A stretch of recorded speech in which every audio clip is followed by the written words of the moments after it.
konting mantika. Actually, hindi, kahapon nag-isip ako nung lutuin ko ngayon. So, wala pa akong maisip talaga kahapon. Minsan kasi pag on the spot, minsan nakakapag-isip agad ako eh. So, naisip ko na why not, since meron nga akong bagoong, ang gagawin ko today is ginagoongang gulay with chicken.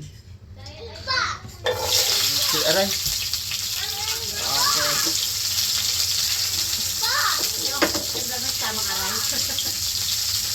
Ginagoongang gulay with chicken. Siyempre, tatanggalin natin yung mga aray-aray na mga ano. And then, ituin muna natin yan. Because afterwards, magluluto ka ng sabaw for the kids. Kasi yung mga bata, mas magana sila pag may sabaw. So, ito yung mga bata na ang hilig-hilig sa sabaw. Hindi naman ako taga-Bohol. Hindi naman ako taga-Bohol. Pero ang hilig lang sa sabaw pa. So gusto na lagi, dapat may dry, isang sabaw. So usual kasi yung mga kinakain namin, ayaw lang kainin. Like for example, ito. Like mga chicken curry, ayaw lang mga ganun. Gusto lang yung mga simple lang yung sa kanila. Pero itong isda, oo pa. Gulay, kalabasa, malunggay, yun, mamaya magtitinola ako para sa kanila. Their all-time favorite tinola. Okay. Next. Kamatis muna. Lagyan din ng kamatis. Ituin natin yung kamatis. Actually, pasensya na kayo ha. Kasi minsan hindi ko alam kung ano yung mga sunod-sunod. Pero basta sa akin kung ano lang yung isipan ko. So, comment, like, and subscribe. Comment, like, and subscribe. Kala mo naman may mga subscriber. Wala nga magko-comment. Malay mo, may mag-comment. Milagro. Ayaw nyo mag-comment. Lutuin muna natin to. Ayaw ko na marami kasi ayaw lang masyadong maraming bagoong. So, tama-lama lang. Yung tipong panlasa lang. Marami na bilhin.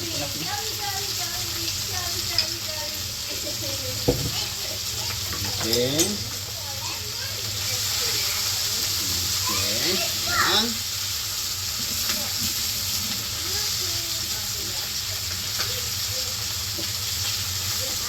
Ayan.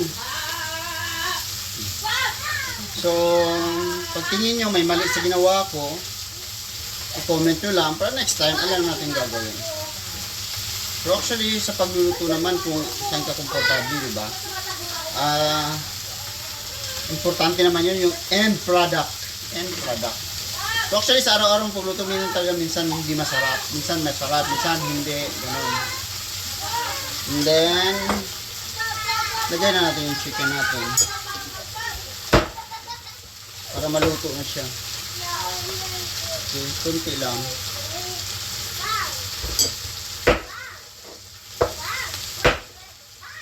Yung chicken natin. Chicken lang kasi ako na. Okay.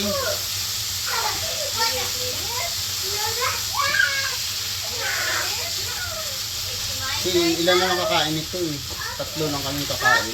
Ito hindi pa nga nakaubos eh. Okay. Pasabay na sila maluto.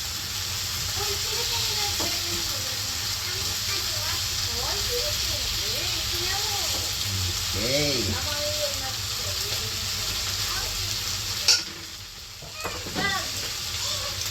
Lagyan natin ng pepper. I love pepper. Gusto ko lagyan ng paprika. Konti.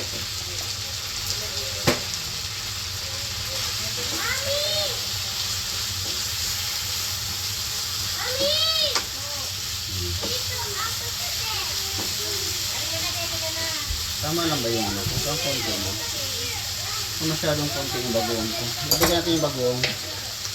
Let's add some bagoong. Okay.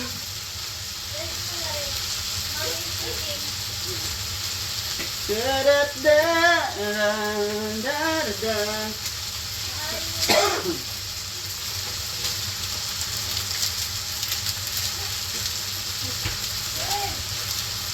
Bigyan natin na seasoning.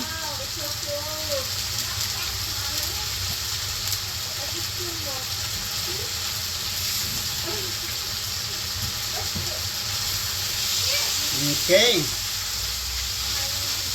So, yun lang buhay namin dito actually. Simple lang. Ano lang naman kami po, ako naman is more on focus lang sa pamilya. Site lagi pag galing trabaho, diretso uwi. Kasi excited ako makasama yung mga kids ko kasi alam ko namimiss din nila ako. So, ito nga yung mga kids ko laging yung attention ba, lagi kang hinahanap. So, as much as possible, habang may time ako, habang andito pa sila, so yung time ko, binibigay ko sa kanila lahat talaga. Of course, may time ako sa sarili ko. Or like, for example, tumatakbo ako, nag-exercise ako, sasali ako ng marathon by this February, mga second week. So, kaya tumatakbo na ako, nag-training ako na konti-konti. Hindi yun namang pang, hindi yung pang competitive talaga, ano lang, for fun. Okay?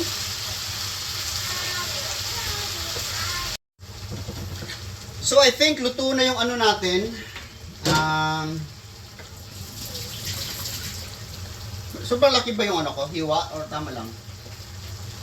Parang pakbit lang kasi siya eh. So, lagay na natin yung talong. Medyo matagal kasi ito maluto, di ba? Am I right? Am I right? Am I wrong? And then, gusto ko rin ilagay na yung this one. Kasi medyo matagal din yung maluto eh. Wala kasi yung katulad sa atin. So kaya ito lang gamit ko. Parang string beans sa tatawag nito. Wala kasi yung ang Tagalog tawag sitaw na pang-Pilipinas. So hindi siya available. Kaya ito lang gagamitin natin. Saka ang mahal ng kilo nun. Alam niyo ba magkano yung Tagalog ng bugkos? Yung parang isang ganun niya. 15 QR. Around 180 pesos. 200 pesos. Imagine mo 200 pesos. Kaya minsan kumukuha lang ako ng 3 or 4 na piraso. Tinatanggal ko sa ano. Yan. Feeling ko hindi siya kasya. Hindi siya kasya rito. So, lipat natin dito. Lipat natin dito. Lipat ko na lang mamaya. Kasi hindi siya kasya eh. So, lipat natin ito sa malaki-laki. Kamali ako ng tansya, akala ko konti lang. Okay, lipat natin dito. Oops. Yan.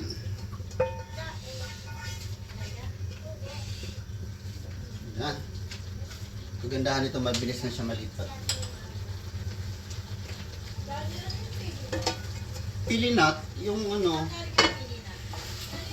may puno, hindi ko alam sa anong English ng pilinat. Hanapin mo sa YouTube, sa ano, sa ano yan eh, sa Tagalog nito, saan ba sila, Jason? Sa Bicol, oo. Yun talaga yung ano lang. Manamis-namis siya. Di ko lang alam kung anong lasa nung ano yung raw.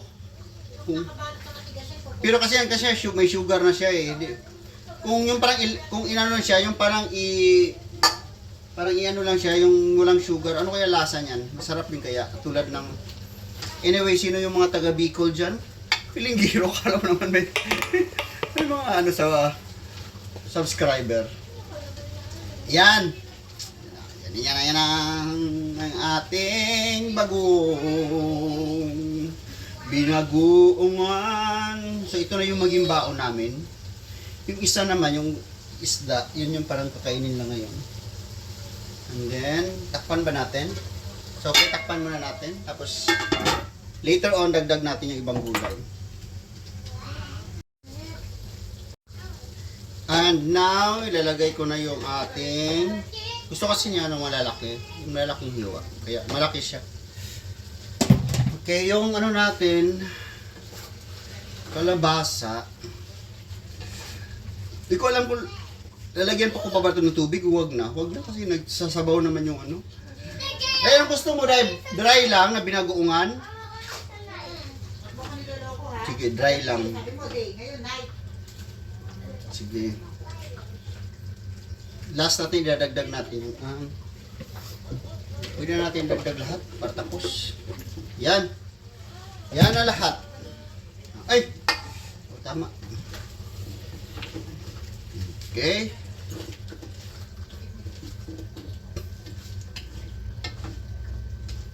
Yung binagoongan. This is our binagoongan na gulay.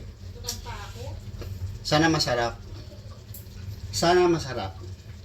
So pag may mga mali akong pagkasunod-sunod ng gulay, i-comment nyo lang kung ano mga tamang procedure, ano mga sunod-sunod, anong pinakauna sa gulay ilagay. Kasi ako kung ano lang maisipan. Okay? Okay, paaruhin naman natin, pakuluin muna natin. Try natin. Tikman natin yung lasa. Sa akin okay lang. Yung medyo maalat siya naman, na miss. Lagyan ko siyang kunting sugar pala. Wala pang gulay, lahat-lahat nakalimutan ko. So, paano lang natin siya para maluto? Para after this, for next menu. Our next menu for the day is, okay, after 10 hours, buti na lang di ko nilagyan ng tubig. O, nagtutubig nga siya. Ito na ang ating binagoongang gulay with chicken sahog. With chicken sahog. Okay. Okay. Okay. Enough na. Ito na siya. So this is it. This is our binagoongang gulay. Thank you everyone. Please like and subscribe again. Tantanga. Okay, kuha tayo ng pambaon para sa pinakamamahal nating asawa. Pinakamamahal nating asawa na maldita. Ayan. Lagyan natin ng okay, lagyan natin ng ampalaya. Gusto niya ampalaya. Okay. A little bit of sauce.